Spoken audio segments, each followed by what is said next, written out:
Salam, selamat pagi, saudara yang dikasihi oleh Yesus Kristus, Tuhan kita. Bertemu lagi di dalam sapaan teduh kita di pagi hari ini. Sebelum kita merenungkan firman Tuhan, mari kita bersatu dalam doa. Kita berdoa. Allah Bapa yang baik, Bapa yang kami kenal dalam putramu Yesus Kristus, Tuhan kami, di pagi hari yang indah ini, kami datang ke hadirat-Mu mengucap syukur atas kehidupan baru yang Kau limpahkan kepada kami di pagi ini. Sebelum kami anak-anak-Mu melakukan segala aktivitas kami Tuhan, kami ingin memakai waktu kami duduk diam sebentar untuk merenungkan firman-Mu. Mari kuasa Roh Kudus-Mu yang mengajari kami semua Tuhan. Semua kami yang mendengarkan firman-Mu dan juga hamba-Mu yang menyampaikan firman-Mu. Sehingga kebenaran firman Tuhan yang kami dengar hari ini dapat menguatkan iman percaya kami di dalam kami menjalani kehidupan kami di dunia ini. Berfirmanlah Tuhan, karena kami anak-anak-Mu telah siap untuk mendengarkannya. Dalam putramu Yesus Kristus, kami datang berdoa dan mengucap syukur. Amin.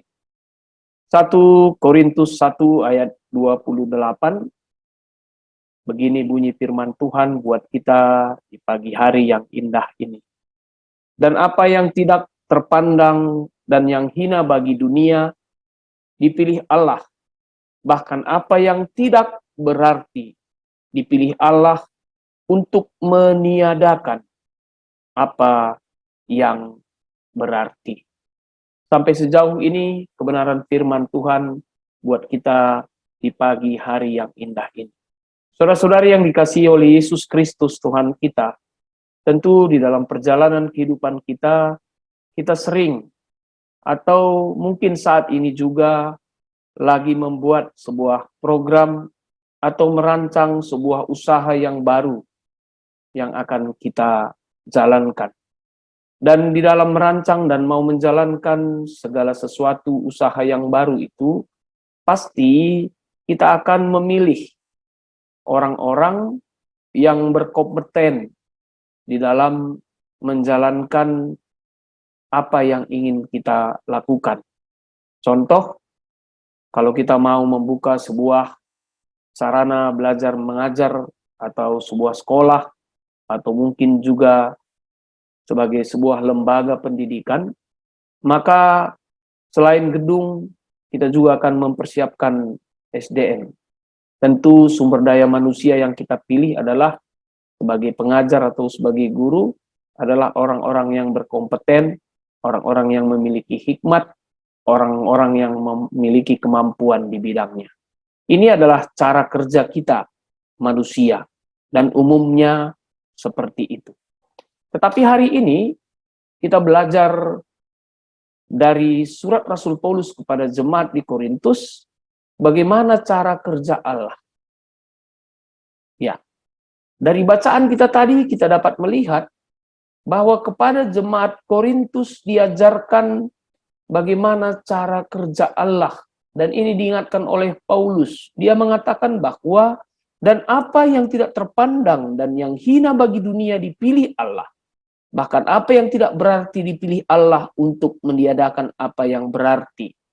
Kenapa hal ini yang diungkapkan oleh Paulus kepada jemaat di Korintus? Karena pada saat itu di jemaat Korintus banyak orang-orang yang memiliki kemampuan yang luar biasa secara ilmu. Secara khusus banyak di situ orang Yunani. Kita mengenal bahwa orang Yunani adalah orang yang sangat mengagungkan pengetahuan, orang yang sangat mengagungkan hikmat. Sehingga dia menganggap bahwa bisa saja hikmat itu adalah di atas segalanya. Pengetahuan itu adalah di atas segalanya. Dan orang yang memiliki pengetahuan adalah orang yang sempurna. Dan orang yang memiliki pengetahuan adalah orang yang kuat. Dan mungkin saja orang yang memiliki pengetahuan dianggap orang yang memiliki dunia ini. Itu pemahaman pada saat itu. Kemudian ada sisi kedua, yaitu orang Yahudi. Orang Yahudi menganggap bahwa Mesias yang akan dijanjikan itu datang seperti Mesias Raja Daud yang gagah perkasa, dan dia akan memimpin bangsa Yahudi keluar dari segala pergumulannya. Dan ini diperhadapkan, dua pemahaman ini diperhadapkan dengan teologi salib. Ya, itu makanya kalau kita baca bahan Korintus ini, 1 Korintus ini, kita dapat lihat Lai membuat judul hikmat Allah dan hikmat manusia. Ya, dari dua golongan inilah yang mungkin tidak bisa menerima cara kerja Allah. Karena cara kerja Allah itu dengan menggunakan salib. Orang yang memiliki pengetahuan menganggap salib itu adalah sebuah kebodohan. Karena pada masa itu orang yang dihukum salib itu adalah orang yang terhina. Dan tidak mungkin orang yang terhina bisa melakukan sesuatu kebaikan. Atau mungkin mereka memiliki prinsip bahwa dari yang tidak baik, dari yang hina, tidak akan muncul kebaikan. Ini prinsip. Kemudian prinsip yang kedua juga yang dimiliki oleh Yahudi, bahwa tidak mungkin Mesias yang mereka harapkan itu sama seperti apa yang dialami oleh Yesus yang mati tersalib. Mereka menganggap mengurus dirinya saja dia tidak mampu. Bagaimana bisa menyelamatkan bangsa Israel? Karena dia datang dengan kesederhanaan bahkan disalibkan. Tetapi itulah cara kerja Allah. Cara kerja Allah membalikkan cara kerja manusia. Itu maka Paulus mengatakan bahwa apa yang dianggap itu hina, apa yang dianggap itu rendah, itulah yang dipakai oleh Tuhan. Dan itu meniadakan apa yang dianggap pada saat itu berharga. Jadi Paulus ingin mengajari sebenarnya kepada kita dan juga kepada orang-orang di Korintus pada saat itu. Yang pertama, Paulus ingin mengajarkan bahwa cara kerja Tuhan itu tidak sama dengan cara kerja yang dimiliki oleh manusia. Kita selalu mengandalkan pengetahuan. Kita selalu mengandalkan apa yang ada pada kita. Kita selalu mengandalkan mungkin harta. Kita selalu mengandalkan jabatan. Tetapi untuk memperoleh keselamatan yang datangnya dari Tuhan, maka Tuhan memakai cara kerja yang tidak seperti diharapkan manusia. Jika karena kuat dan gagah kita maka kita diselamatkan, maka mungkin saja kita akan menyombongkan diri. Tetapi Tuhan mengatakan tidak demikian. Tuhan mengatakan bahwa keselamatan itu hanya datang dari anugerah, dari penebusan yang dilakukan oleh Yesus di kayu salib. Sehingga dengan penebusan itu siapa yang percaya, siapapun dia akan beroleh keselamatan. Tetapi jika karena kegagahan kita dan keberhasilan kita, maka kita bisa mendekatkan diri dan memperoleh keselamatan. Maka tidak semua orang akan diselamatkan. Tetapi itulah cara kerja Allah. Allah ingin semua diselamatkan. Itu maka dengan salib, walaupun dianggap itu kebodohan, walaupun dianggap itu hina, tapi itulah cara Tuhan mendatangkan keselamatan buat kita. Itu cara kerja Tuhan. Kemudian yang kedua, saudara-saudara yang dikasihi oleh Yesus Kristus Tuhan kita, pada bagian firman ini juga kita diajari supaya kita jangan menyombongkan diri dengan segala yang kita miliki di dunia ini. Jangan kita menganggap kita adalah orang-orang dengan apa yang kita miliki, kita adalah orang yang layak datang dekat kepada Tuhan. Tidak ada yang mampu mendekatkan diri kita dengan Tuhan. Setinggi apapun jabatan kita, sebanyak apapun harta kita, sehebat apapun kuasa kita, kita tidak mampu datang mendekatkan diri kepada Tuhan. Jadi segala sesuatu yang kita miliki itu jangan membuat kita sombong. Jangan pula membuat kita memandang rendah orang-orang di sekitar kita yang tidak kita miliki. Kita sangat mengetahui bahwa segala sesuatu yang kita miliki ini sebenarnya sangat terbatas. Terlebih kita dapat belajar dari masa pandemi. Bagaimana kita membanggakan teknologi. Bagaimana kita membanggakan pengetahuan. Walaupun pada saat ini teknologi dan pengetahuan itu sangat menolong kita. Tetapi kita tidak dapat dengan teknologi dan kemampuan kita itu mengalahkan virus corona yang begitu kecil. Semua kehidupan sendi-sendi kehidupan kita porak-poranda dibuat virus corona itu. Bahkan ketika virus itu merajalela, kita dapat lihat uang yang kita miliki tidak berkuasa menyelamatkan kita. Kebutuhan oksigen, kebutuhan rumah sakit, dan lain sebagainya sewaktu virus itu melonjak. Dan orang-orang yang memiliki posisi penting juga, rupanya tidak mampu untuk dapat menyelamatkan dia. Terbatas kemampuan kita. Jadi jangan kita merasa apa yang kita miliki itu membuat kita sombong dan mampu melakukan segalanya. Dan ketika ada orang-orang kecil di sekitar kita yang dianggap hina, mungkin orang-orang itu juga yang akan kelak menolong kita di dalam kehidupan kita. Itu cara kerja Allah. Tuhan bisa memakaikan yang kecil itu untuk menyelamatkan kita. Jadi marilah kita saling menghargai, marilah kita saling menghormati, marilah kita saling mendukung. Sehingga semua kita bisa diselamatkan. Karena itulah cara kerja dari Tuhan. Kemudian yang ketiga, saudara-saudara yang dikasihi Yesus Kristus Tuhan kita. Untuk dapat memahami cara kerja Allah, maka kita harus selalu datang kepadanya.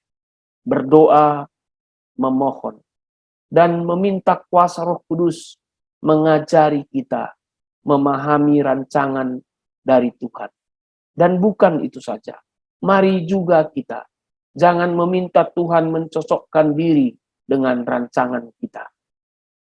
Jangan kita minta Tuhan mencocokkan cara kerjanya dengan cara kerja kita. Tetapi seharusnya kita sebagai manusia yang telah ditebus, marilah kita juga memakaikan atau menyocokkan cara kerja kita dengan cara kerja Tuhan. Cara berpikir kita dengan cara berpikir Tuhan. Minta kuasa Roh Kudus menuntun kita. Saudara-saudara yang dikasihi Yesus Kristus Tuhan kita, intinya firman Tuhan ini mau mengajari kita bahwa karena salib, karena Tuhan mau merendahkan diri di dalam Yesus Kristuslah, maka kita bisa selamat. Jadi bukan karena gagah kita. Apa yang kita pandang hina, apa yang kita pandang rendah, rupanya itulah cara Tuhan menyelamatkan kita. Kita sangat bersyukur karena memiliki Tuhan yang luar biasa. Dengan cara Tuhan bekerja seperti itu, maka semua kita bisa diselamatkan. Tuhan memberkati firman-Nya. Kita bersatu dalam doa. Kita berdoa. Terima kasih Tuhan atas kebenaran firman-Mu di pagi hari yang indah ini. Engkau kembali mengajari kami dan mengingatkan kami bagaimana cara kerja yang Kau lakukan, yang bertolak belakang dengan cara kerja kami manusia Tuhan. Kami selalu mengandalkan hikmat kemampuan yang kami miliki, tetapi Engkau memakaikan orang-orang yang lemah, orang-orang yang mungkin disampingkan, termasuk bagaimana Engkau menebus kami dengan Yesus berkorban di kayu salib. Pada saat itu banyak menganggap itu sebuah kehinaan, menganggap itu sebuah kebodohan, tetapi itulah yang mampu menyelamatkan kami. Kami sangat bersyukur Tuhan, karena dengan pengorbanan anak-Mu Yesus Kristus, semua kami bisa diselamatkan, dan semua kami menerima anugerah, dan itu bukan gagah kami. Bapa yang baik, pada saat ini juga kami berdoa buat gereja-Mu, GBKP, Runggun Klender. Mari Tuhan berkati semua hamba-Mu yang melayani Tuhan. Baik pendeta kami, pertua diaken dan juga Nora Naras dan juga emeritus, pengurus PJJ, pengurus kategorial. Mari Engkau satukan hati mereka untuk dapat saling bahu-membahu di dalam pelayanan. Dan ajari juga mereka dapat bekerja sama dengan jemaat-Mu Tuhan. Kami juga berdoa buat rencana gereja-Mu untuk menyiapkan sebuah rumah untuk tempat tinggal hamba-Mu pendeta. Mari Tuhan berkati rencana tersebut, sehingga rencana tersebut dapat berjalan dengan baik. Dengan adanya rumah tersebut, maka kami dapat mengimani bahwa pelayanan pendeta di jemaatmu GBKP Rengun Klender akan dapat berjalan dengan lebih baik. Bapa yang baik, kami juga berdoa buat semua kehidupan anak-anakmu, anggota gereja di GBKP Klender. Berkati semua pekerjaan-pekerjaan yang mereka kerjakan, sehingga dari pekerjaan itu mereka beroleh berkat yang datangnya daripadamu, dan berkat yang mereka peroleh, ajari mereka menggunakannya seturut dengan kehendak-Mu. Berkati anak-anak kami yang dalam proses pendidikannya, berkati anak-anak kami yang sekarang lagi dalam proses mencari bekerja. Kami juga berdoa buat anggota jemaat-Mu Tuhan, yang saat ini mungkin ada dalam kondisi sakit. Di dalam nama Yesus, Engkau yang memulihkan dia, sehingga mereka dapat sembuh atas pertolongan-Mu. Kami menyerahkan semua pelayanan di gereja-Mu GBKP Klender. Mari Tuhan jadikan, sehingga dengan kehadiran gereja tersebut dapat menjadi garam dan terang di lingkungannya. Ini doa kami Bapa, dalam Putra-Mu Yesus Kristus, kami datang berdoa dan mengucap syukur. Amin. Demikian sapaan teduh kita di pagi hari ini. Sampai jumpa lagi di waktu dan kesempatan yang lain. Tuhan memberkati.